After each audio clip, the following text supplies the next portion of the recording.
É muito bom estar de volta com você aqui no Insight, na ACTV. Eu sou o Flávio Siqueira e a gente vem já há algum tempo trocando essas ideias todas as semanas aqui.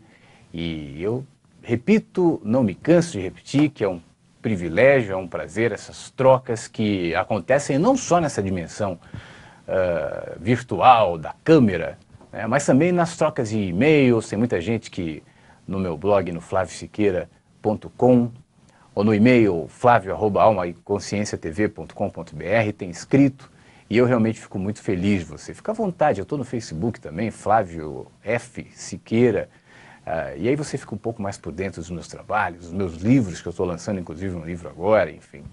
É um grande privilégio. Mas hoje no nosso papo, eu queria falar sobre... na verdade, para ilustrar melhor, eu vou te contar uma história. Eu tenho um filho de 10 anos. A gente estava esses dias andando no shopping, né?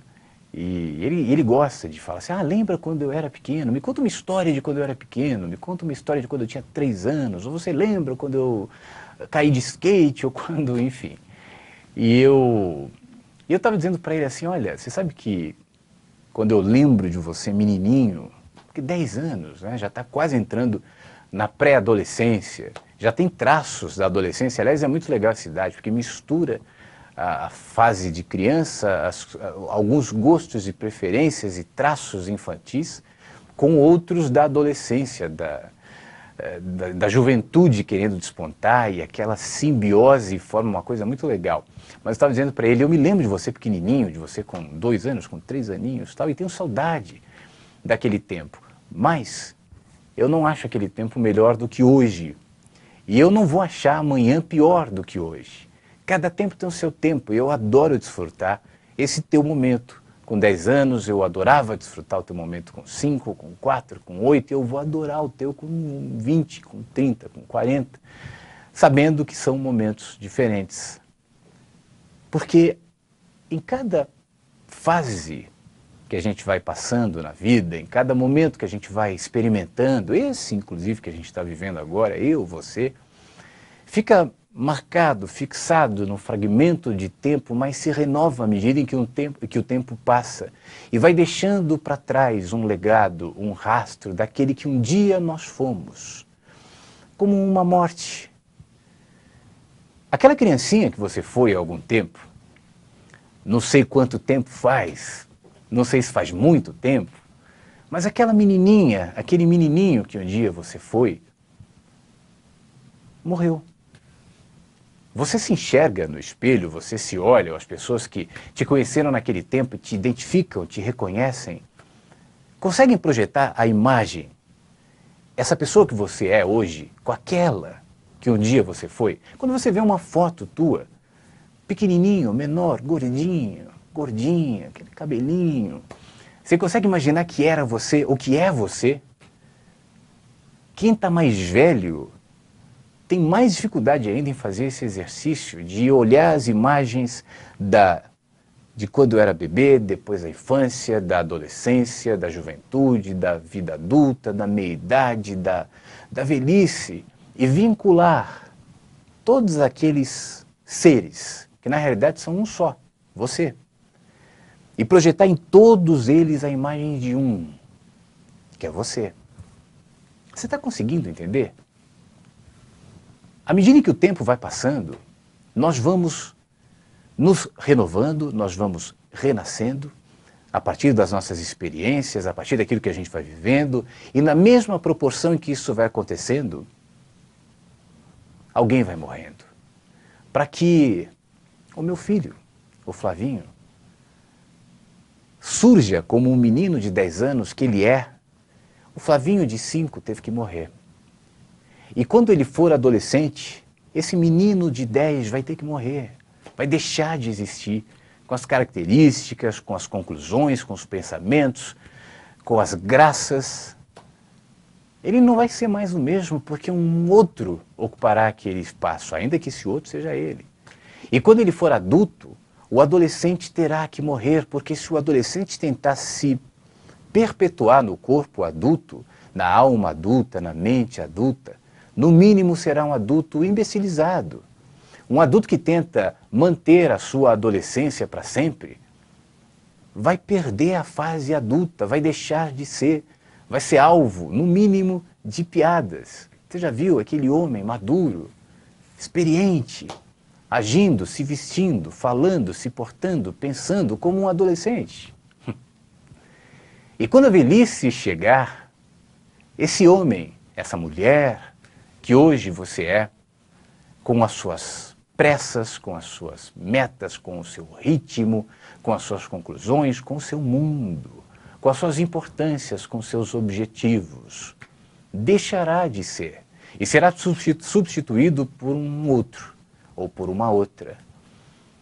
Um outro ritmo, um outro olhar, outra respiração, mais lento, mais lenta, provavelmente, e tomara, com outros objetivos, muito mais preocupado e muito mais preocupada em viver, em experimentar, em cultivar na sua vida aquilo que realmente importa, aquilo que faz valor.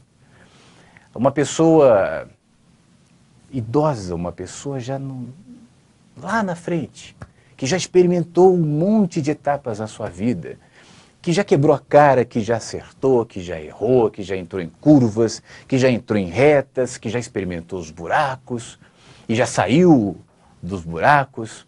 Uma pessoa assim, quando chega na outra ponta, depois de tudo isso, geralmente conclui que no meio de tudo isso, das inquietudes, das pressas, das angústias, dos tropeções, o que realmente faz sentido, o que realmente valora, o que realmente importa, era aquilo que no caminho foi tingido com maior simplicidade.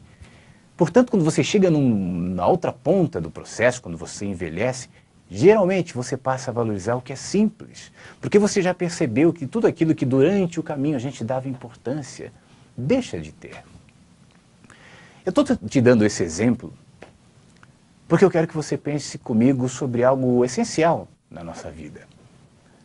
Para que algo na sua vida aconteça, para que algo real, significativo, substancial na sua vida nasça, há coisas que precisam morrer. E a gente vai perdendo ao longo do nosso caminho tantas coisas. A gente vai deixando para trás, como a gente deixa a nossa idade, como a gente deixa a nossa infância, como fica a adolescência, como fica a vida adulta, como fica a velhice, como um dia fica o corpo. Tudo vai ficando para trás, para que a gente se renove, para que o novo passo aconteça, para que o novo horizonte aconteça. Para que o sol nasça de manhã é preciso que antes aconteça a madrugada. E antes da madrugada, a noite, que foi precedida pelo pôr do sol, como se fosse sem dizer adeus.